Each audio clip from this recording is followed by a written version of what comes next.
A Fazenda Boa Vista, em 1885, era um microcosmo da transição brasileira, rica em café e ambição, mas ainda presa às amarras sociais do patriarcado extremo. Para Mariana, 20 anos, e Clara, 18, a fazenda era uma prisão de veludo.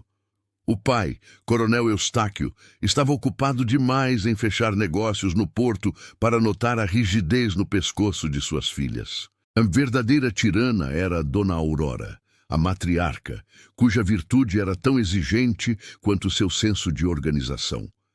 Sua obsessão recaía sobre a despensa, onde cada frasco era catalogado, e sobre a pureza moral de suas filhas. Aurora era obcecada pela saúde e pela higiene intestinal das pessoas de sua estirpe, mantendo um estoque vasto de remédios caseiros e importados. Entre eles, um grande frasco de óleo de rícino estava guardado em um armário trancado, rotulado como purga laranja para convidados. As irmãs, além de supervisionar as refeições da Casa Grande, eram forçadas a auxiliar no preparo dos ungüentos e tônicos de Aurora. Mariana, mais pragmática, observava a rotina com olhos calculistas, enquanto Clara, mais romântica e desesperada, alimentava o desejo de fuga.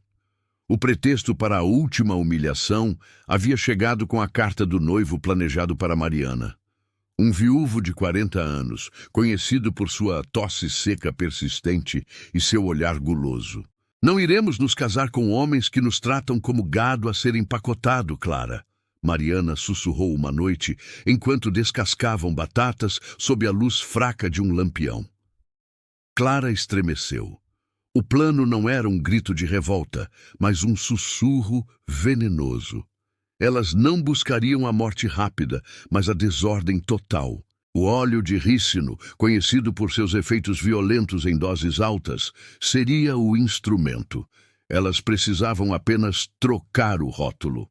Aurora guardava um azeite de oliva importado, raro e caro, em um frasco de vidro escuro idêntico ao do rícino, mas etiquetado como azeite fino para saladas. A inversão de rótulos seria a chave para introduzir o purgante na dieta da Casa Grande, disfarçado como o tempero da prosperidade. A noite da operação de inversão foi escura e sem lua, perfeita para a transgressão. Dona Aurora havia saído para uma reunião de caridade na cidade vizinha, um evento que exigia que o coronel e os filhos mais velhos ficassem sozinhos e, portanto, dependentes da comida preparada pelas filhas. Mariana havia memorizado a localização exata da chave do armário de remédios, pendurada na parte interna da caixa de costura de Aurora, disfarçada como um chaveiro de prata ornamental. Clara montou guarda na varanda, ouvindo o vento assobiar nas bananeiras, temendo que qualquer estalo de madeira revelasse sua presença. Mariana, com um pedaço de cera de abelha, fez uma impressão rápida da chave. Com a duplicata improvisada, ela abriu o armário de madeira escura. A luz do lampião que ela havia trazido iluminou os frascos, fazendo o vidro reluzir como joias macabras. Ela localizou os 2 frascos idênticos. Um continha o óleo de rícino espesso e amarelado, o outro, o azeite de oliva de sabor delicado. O trabalho de troca foi executado com precisão quase cirúrgica. Mariana removeu o rótulo de papel cuidadosamente de um frasco e o aplicou no outro. O rótulo purga laranja foi colado sobre o azeite fino e o rótulo azeite fino para saladas foi colado sobre o rícino. Para garantir que nenhuma suspeita recaísse sobre a alteração visual, Mariana esfregou os frascos com um pano levemente embebido em café forte, dando-lhes uma pátina de uso antigo e uniforme. Ao fechar o armário, o coração de Clara, que havia entrado para verificar o andamento, batia descompassado. O segredo agora era duplo, pesado e viscoso como o próprio óleo. Elas voltaram aos seus aposentos, não mais apenas filhas oprimidas, mas conspiradoras silenciosas, com o destino da Fazenda Boa Vista escorrendo em seus bolsos. A volta de Dona Aurora trouxe uma falsa sensação de normalidade à Fazenda Boa Vista, Ela inspecionou a despensa, aprovou o aspecto dos frascos e atribuiu a ordem a um dos agregados. As irmãs, agora mais cautelosas do que nunca, sabiam que a vingança deveria ser lenta e contínua para garantir a destruição total do poder da mãe. O óleo de rícino disfarçado seria incorporado não apenas no azeite de salada, mas também no preparo de doces leves, muito apreciados pela família. O coronel Eustáquio era o primeiro alvo primário. Seu café da manhã, que ele tomava com um fio do melhor azeite sobre um pão fresco, tornou-se o ponto focal da contaminação inicial. Aurora insistia que todos na casa deveriam comer de forma saudável. Então o óleo era usado nas refeições das crianças e até mesmo no preparo do mingau dos escravizados mais velhos que ainda serviam na casa. Mariana e Clara se certificavam de que as porções da Casa Grande fossem generosas, enquanto as porções dos serviçais de baixo escalão eram mínimas, garantindo que a agonia se concentrasse no topo. Na primeira noite de reintrodução do azeite, o coronel Eustáquio se queixou de um mal-estar súbito após o jantar.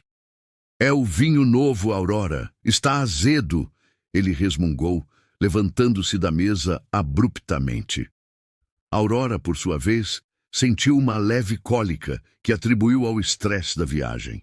As filhas mantiveram a compostura, oferecendo água morna com hortelã, um gesto de falsa piedade.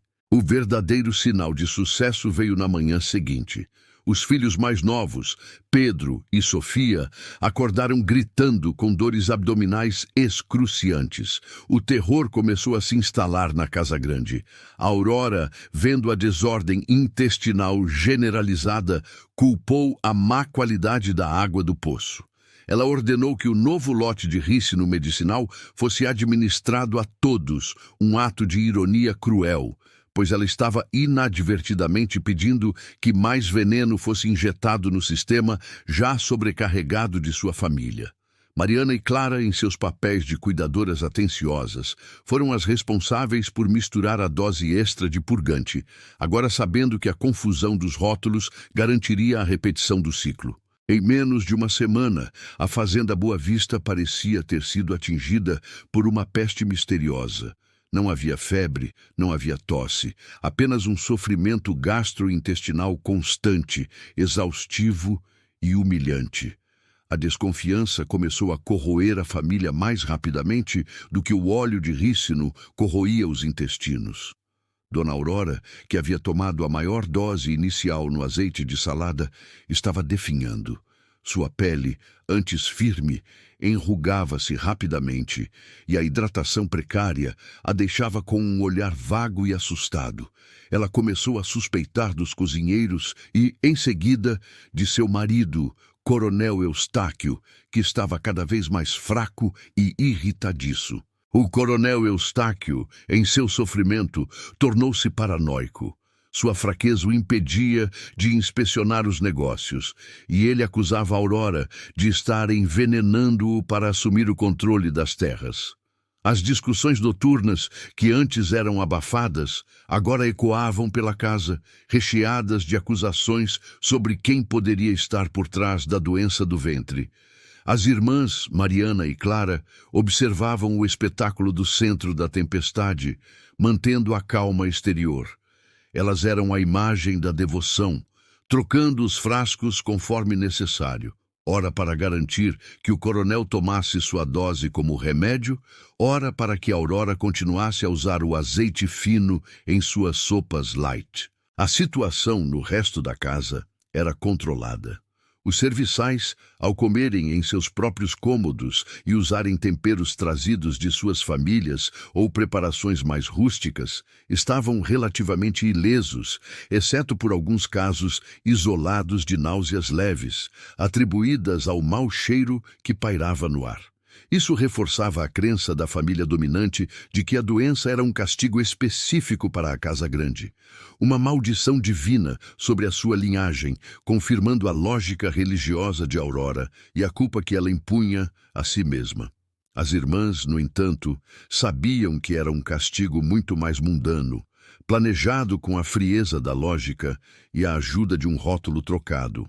Com a saúde do coronel Eustáquio entrando em fase crítica, ele mal conseguia se levantar para inspecionar o café. Dona Aurora, em um ato de desespero e fé cega, decidiu que o problema não era a qualidade do azeite, mas a fraqueza do tratamento médico. Ela lembrou-se de ter lido em um velho livro de sua mãe sobre o poder purgativo do rícino e ordenou que o frasco rotulado como azeite fino fosse usado diariamente em colheradas generosas para todos os adultos da casa grande, como uma limpeza espiritual e física. As irmãs celebraram internamente essa ordem. O frasco que continha o óleo de rícino original, agora com o rótulo de azeite fino, estava quase pela metade. Mas o frasco com o azeite de oliva, agora rotulado como purga laranja, estava intocado. Mariana e Clara tiveram que executar um segundo passo crucial, reabastecer o frasco de purga laranja com mais óleo de rícino para que, se alguém desconfiasse da falta do purgante, o estoque parecesse intacto. A dose duplicada teve um efeito imediato e devastador. Naquela noite, o coronel Eustáquio sofreu um colapso severo. Ele foi encontrado horas depois, desidratado e inconsciente, a pele com um tom doentio que os agregados imediatamente associaram à morte lenta. Aurora, vendo o marido à beira do fim, entrou em um estado de histeria silenciosa. Ela se recusava a comer ou beber qualquer coisa que não fosse água fervida, mas a sede implacável a forçava a tocar nos poucos líquidos disponíveis. Neste vácuo de poder, Mariana e Clara assumiram o controle dos serviços da Casa Grande. Elas eram as únicas calmas, as únicas capazes de lidar com a emergência, pois eram as únicas que não estavam doentes. Elas garantiram que o coronel recebesse apenas água pura, mas o dano estava feito. Elas se moveram com a nova autoridade, organizando a fazenda, acalmando os serviçais e supervisionando o tratamento da mãe, que agora exigia que elas lhe dessem o remédio com rótulo de azeite, com a esperança de que a dose lhe curasse o mal que ela própria havia administrado. As irmãs, com a calma de quem herda um trono, cumpriam a ordem, lentamente condenando Aurora à mesma agonia. Com o coronel Eustáquio à beira da morte, Dona Aurora estava em um estado de negação doentia. Ela se agarrava à sua fé, convencida de que a família estava sendo punida por algum pecado oculto de seu marido, e não por uma vingança calculada de suas filhas. Ela se recusava a aceitar o azeite como o culpado, embora fosse a única coisa que ela mesma e o marido haviam consumido religiosamente. A inversão dos rótulos funcionara perfeitamente. O alívio do purgante medicinal tinha sido esquecido em meio ao pânico. E o uso constante do azeite fino, contaminado, havia sido aceito como parte da rotina. Mariana, assumindo a gestão da casa, usou a oportunidade para se firmar perante os agregados. Ela era agora a figura de autoridade, a mediadora entre a fraqueza da mãe e a iminente perda do coronel. Ela se movia com uma nova desenvoltura, vestindo os lenços de seda que antes eram de Aurora e ordenando sem hesitar. Clara, por sua vez, focou em manter a fachada de piedade. Ela se sentava ao lado da mãe, oferecendo-lhe chá de ervas, garantindo que a dose de rícino, ainda disfarçada de azeite, fosse administrada como prescrito. Em uma tarde particularmente sombria, com o coronel respirando superficialmente, Aurora teve um momento de lucidez aterradora. Ela olhou para Clara não com fúria, mas com uma compreensão súbita e fria.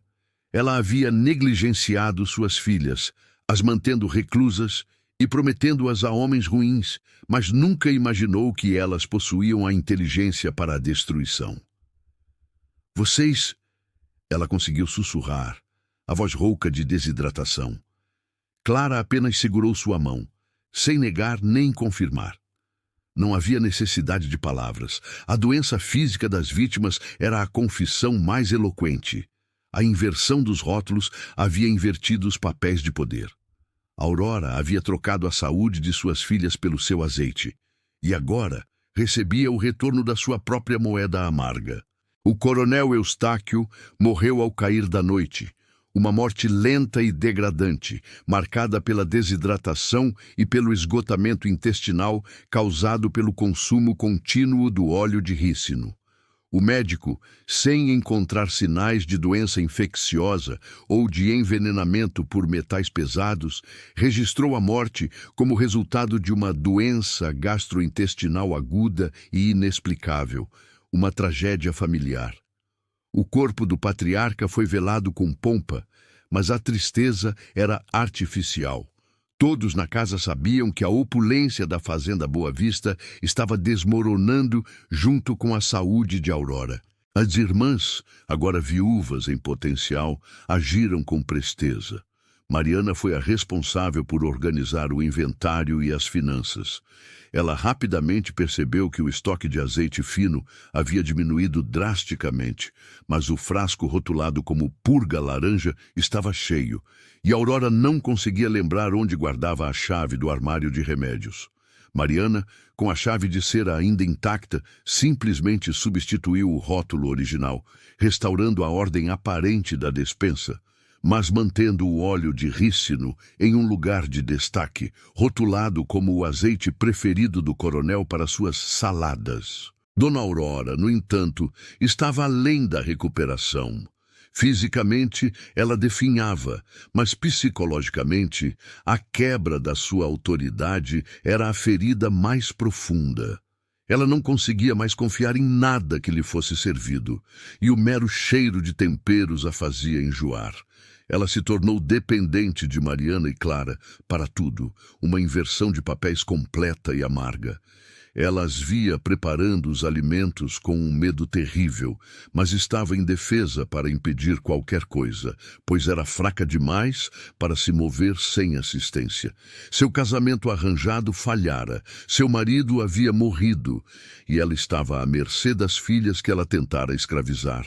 Com a morte do coronel Eustáquio, Mariana e Clara herdaram a gestão da fazenda Boa Vista. A transição foi suave para os serviçais, que já viam nelas a única fonte de ordem na casa caótica. Elas se certificaram de que Aurora vivesse, mas em um estado de reclusão confortável, onde sua única função era tomar chás e sopas aguadas, preparadas com água fervida e, ironicamente, apenas um fio do azeite de oliva verdadeiro que elas haviam resgatado da despensa. O destino de Aurora foi uma lenta e agonizante desilusão. Ela nunca soube quem a envenenou, ou se foi Deus que a estava punindo pela sua rigidez. Ela morreu 1 ano depois, de fraqueza e melancolia, sem nunca ter entendido que a punição veio de um rótulo trocado. As irmãs, Mariana e Clara, agora eram as proprietárias da fazenda. Elas se livraram dos noivos arranjados e administraram a propriedade com uma eficiência que Eustáquio jamais teve, mantendo os abusos sob controle e promovendo melhorias na vida dos trabalhadores que haviam testemunhado silenciosamente a queda da Casa Grande. Elas jamais revelaram seu segredo. A história oficial permaneceu a de uma doença misteriosa que atingiu a família por causa de alimentos estragados. O frasco de óleo de rícino, agora com o rótulo correto de azeite fino para saladas, foi guardado no armário pessoal de Mariana, como um troféu silencioso. O óleo de rícino, um símbolo de punição humilhante, tornou-se o tempero da sua liberdade. A fazenda Boa Vista prosperou, mas sempre carregando o fantasma de uma doença que nunca foi totalmente explicada. Um lembrete constante de que a vingança mais eficaz é aquela que se disfarça de remédio, e a família que se destrói por dentro não precisa de inimigos externos.